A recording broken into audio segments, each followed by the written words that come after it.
Hi everyone, I'm Hexperience, and to this day, the best performing videos on my channel have been my attempts at playing ranked doubles. So in order to build new and better teams, I've downloaded the Teal Mask DLC, and this video will be my Hexperience with it. Starting up the game, we get a call from Jack telling us we've been selected to visit a foreign region. So long, losers, I'm going on vacation. Oh, you got a new notebook? Well, what you need is a new spine. Your posture is atrocious. I say as I'm sitting there in the exact same position. Anyways, we enter the school and meet the first new character, Briar, who will be taking us to the new Kitakami region. She says the students chosen to go were picked by raffle. I wonder who they could be. I have no idea who these people are. So we enter the DLC area, and immediately, this kid is dying. We're asked to head into town and find a priest in case he has anything to confess before he dies. But we decide to catch a new team of Pokémon first. We catch every new Pokémon in the area, and even find a terror raid for a Gligar. And we quickly end up with the team of Poochyena, Cutiefly, Sewaddle, Spinarak, Gligar, and Corphish. We try to enter the nearby town, but we're stopped by the next group of new characters, Carmine and Kieran. Carmine challenges us to a battle, but we make quick work of her. Unfortunately, it's not quick enough, and the child passes without finding absolution. Our next task is to take selfies at 3 different signboards around the region, which describes the lore of the land. But first, we have to battle Kieran. His Yanma gives us trouble at first, but we're eventually able to beat him after a close battle. We start evolving our Pokémon and head to the first signboard, where we learn about an ogre that used to terrorize. That's what he used to do. Where we learn about an ogre that used to terrorize the land, and the loyal 3 that died to send the ogre back to its mountain. Kieran then begins to fanboy over the ogre. We move to the next signboard, where we find out that the ogre gained power from its masks, but the loyal 3 stole 3 of the 4 masks, and Kieran has us go to the dreaded den next, the home of the ogre, where he challenges us to another battle. Homie, it's been 30 minutes since our last fight, calm yourself. Next, we head back to town, where we prepare for a festival at Kitakami Hall. And we're forced into an outfit that just isn't my aesthetic, to be honest. Carmine challenges us to her second battle, and our Clefable manages to sweep her entire team until Sinistcha comes out. But our Swanna is able to come out on top of it with just 1 HP left after it lands a hurricane. We arrive at the festival, where we get to try out the new minigame, Ogre Oustin, and I think it's pretty fun. Sometimes. Once we finish with it, we get a cutscene of us noticing a masked figure. Carmine scares it away, and it drops its mask. The item description says Ogrepon dropped it, but I don't think we were supposed to know that just yet. At the end of the festival, I finally realize we can change back into our normal clothes, but we're stuck with the hairstyle. So the next morning, when Carmine tells me to hurry to her house, we first fly to an entirely different country to change our hairstyle. But once we meet up with Carmine, we get another cutscene revealing that Ogrepon was actually misunderstood and the loyal 3 were villains all along. It's then revealed that Kieran has overheard the conversation and he walks off. We meet up with him at the 3rd and final signboard, and he challenges us to another battle.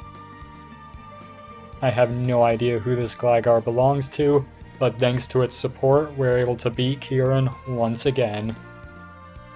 Afterwards, we return to Carmine's house, where her grandpa says he can fix the mask, but we need to go to the top of Oni Mountain to grab materials for it.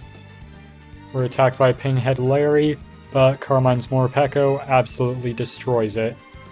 We then find out Kieran stole the mask, and he challenges us to a battle. Again. He scores multiple important critical hits against us, and it looks like we might lose, but I have a secret tactic that's guaranteed to win us the fight. That's right, we're gonna cheat. We use multiple revives, and Clefable beats his team into submission. Kieran is upset that he lost and punches the shrines of the Loyal 3, causing it to explode and revive the 3 Pokémon, for some reason. They look like Saturday morning cartoon characters, and they book it towards Kitakami Hall. We find out that they took the masks stored there, and they're on their way to take on the weakened Ogerpon. So, instead of heading to the dreaded den to help out Ogerpon, we are going to do some side quests. We've been working on our living dex, and have over 150 Pokemon from the region registered, so we can talk to Perrin. She challenges us to a battle, and asks us to help her find Blood Moon Ursaluna. She takes us camping, and we have to go out and take pictures of different Pokemon at night. And once we have enough, we can go fight Blood Moon. We accidentally let it set up multiple Calm Minds, so it proceeds to eviscerate our team. But we can spam revives until we have good enough openings to attack, and we eventually bring it down and capture it. After goofing off for 24 hours, we finally arrive at the dreaded den to save Ogerpon. We have to fight Monkey Dory here, and while it's one of the ugliest Pokemon I've ever seen, it also has one of the best names I've ever heard. We make quick work of it, and they all flee. Kieran admits everything was his fault and apologizes to us, but instead of helping us take on the Loyal 3, he just skedaddles away. The first of the Loyal 3 we're taking on is Monkey Dory. We whittle its HP down little by little, and it eventually goes down. Next we'll be taking on Okidogi, and it kinda looks like an out-of-place claymation figure from here. Getting right into the battle, it doesn't take nearly as long as Monkey Dory. Clefable Psychics do a solid amount of damage, and it quickly goes down. All that's left is Fezandipity. Our Sandslash wipes out half of Carmine's team using Earthquake before it goes down, and Swanna finishes the job with a Brave Bird. With all of the masks returned, we can head back to town, where we find that Kieran had convinced all of the townsfolk that their entire history and way of life was wrong, and they now accept Ogerpon. But Ogerpon decides it wants to stay with us, and Kieran gets upset that another being has free will, and challenges us to yet another battle. He starts to pull his critical hit shenanigans again, but Komo'o is able to pull through and win us the fight. We get to fight Ogerpon next, and it hits us pretty hard and ends up taking out half of our team. But we're eventually able to take it down, and it turns out instead of the fight ending, it just switches its mask and we have to keep fighting. Ninetales goes down, but then we bring in Komo'o, and she proceeds to beat the absolute snot out of Ogerpon. Not once, not twice, but 3 times in a row, and we can catch it. We have one more fight with Carmine, who wants to see how strong Ogerpon is for herself, and it ends up eviscerating her team pretty easily. With that, Carmine says she's going back to the Unova region, but promises to see us in the next part of the DLC. And then we get to see Kieran having a mental breakdown to close out the story of the DLC.